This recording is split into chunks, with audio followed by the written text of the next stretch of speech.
Hello everyone, and welcome to today's episode of The Cellar TV. So we're trying a very special, very exciting and very amazing bottle of Riesling today. The particular producer here, as I've said, if you've seen any of the other sort of videos that we've got of German tasting videos up at the moment, you will know that I'm a big, massive fan of these particular guys here. And so the producer here is Weingut Okonomierat Rebholz. And so Weingut basically just means vineyard or producer. And then, as I said, so the producer itself is Okonomierat Rebholz, and that's what we call it up online if you are looking for them. All the information is below, but we'll get into that in a moment.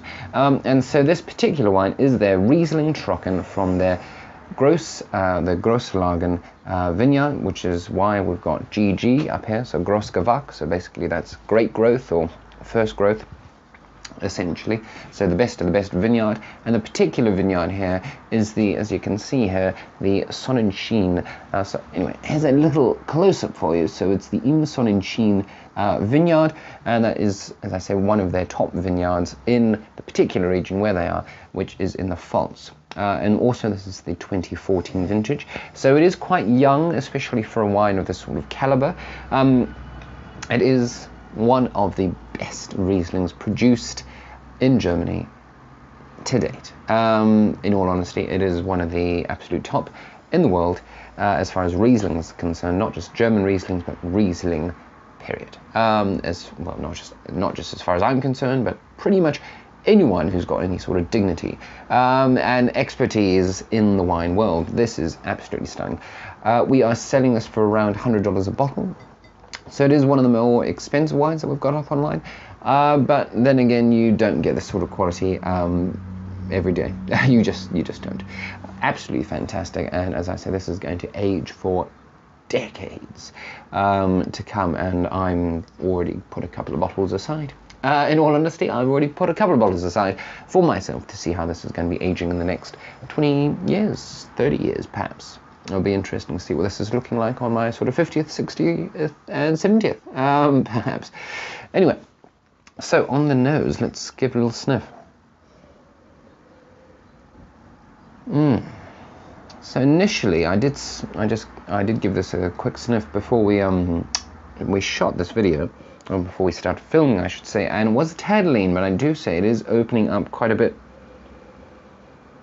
Now it's still quite young. I mean, we are in 2017 when we're filming this, and this is the 2014 vintage, so it is only a couple of years old, but as I say, as it opens up and as it ages, it will only get better and better and better and develop in the bottle.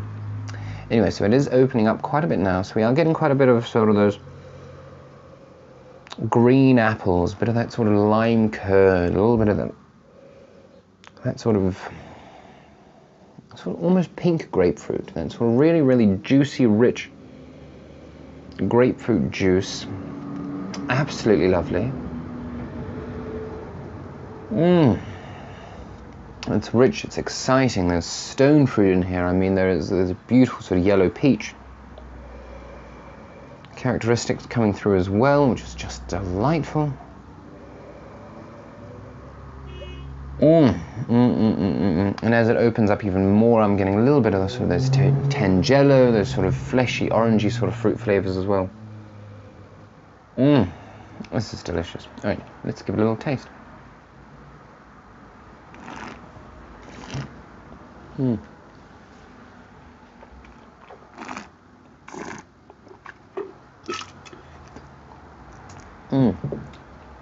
So dry, beautifully dry on the palate, but like you can sort of tell on the nose, a lot of fruit ripeness here, a lot going on, a lot of complexity. Same on the palate here.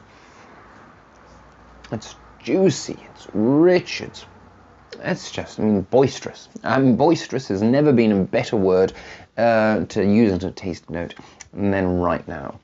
This is delicious. So it's fresh. It's really fresh. It does have that citrusy sort of backbone to it. So again, there is that sort of grapefruit, a little bit of that sort of liminess. And I mean, it's still going. As far as, you know, the pellet's finish is concerned, it's going on and on and on. I mean, there are mango here, there's a little bit of sort of passion fruit coming through, but also quite a lot of those beautiful sort of honeydew melon, that lovely sort of appley sort of characteristic. Those green apples, that it's just going and going. And still, it's still going. I love it. I love this wine. This is amazing. Again, it's one of those Tangelo characteristics coming through, which I've actually found Tangelo is one of the more sort of distinctive sort of aromatics that I get off a lot of these guys' wine, Rebholz's wines. So it's, I mean, it's still there. As far as the palate is concerned, the finish, I should say, is concerned, it's still there. It keeps on giving. This is a wine for, the gods, basically. This is delicious. I sound like a broken record, don't I? Anyway, so to sum up this wine, I mean, this is, as I say, fantastic. It has got lots of sort of those beautiful citrusy sort of characteristics. We've got lime, we've got a little bit of Tangelo in there, got quite a bit of sort of the green and sort of yellow grapefruit characteristics coming through. Again, you're having quite a bit of sort of that peachy tropical aspects coming through. So quite a bit of those sort of mango, as I said, just a little bit. Especially on the finish here now, it is really starting to revolve through. Quite a bit of passion fruit, which is quite exciting. So it is quite a nice, lively, juicy, and exciting, vibrant sort of Riesling. And that is exactly why this particular bottle is sort of looking at clocking the 100 pointer. Sorry, the $100 price point. But yes, I mean, this, if I was to rate this, I don't usually, but I suppose right here in the moment, if I was to give this a Robert Parker sort of 100-point system, I'd definitely be clocking this with a good sort of 98 plus. I mean, this is fantastic.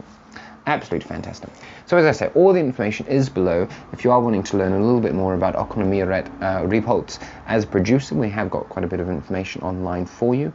If you are wanting to buy a bottle, which I cannot recommend a bottle more highly than this particular wine. If it's a gift, do it. If it's a birthday coming up, do it. If it's a birthday coming up in 20 years' time, do it. Aged Riesling, and especially aged Riesling of what will this caliber be?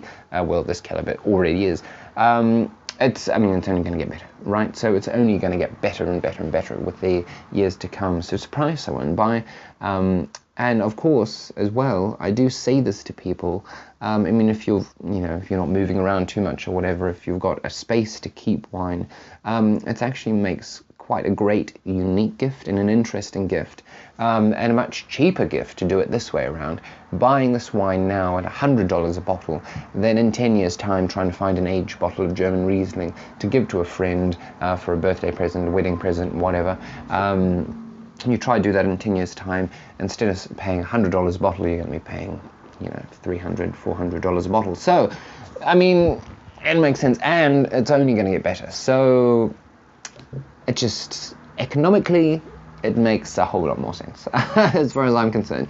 Anyway, so this has been the Cellar TV. I've been Connal. Please do like away, share away, and tell all your friends about this amazing freaking wine. Another close-up there for you. Let's just do it. Okonomierat Rebholz, I should say. Im Sonnenschein Riesling Trocken. Love it. Absolutely love it. I'm going to go get a little bit more of this wine and finish off this glass. Anyway, so I've been Connal. This has been the Cellar TV. Cheers.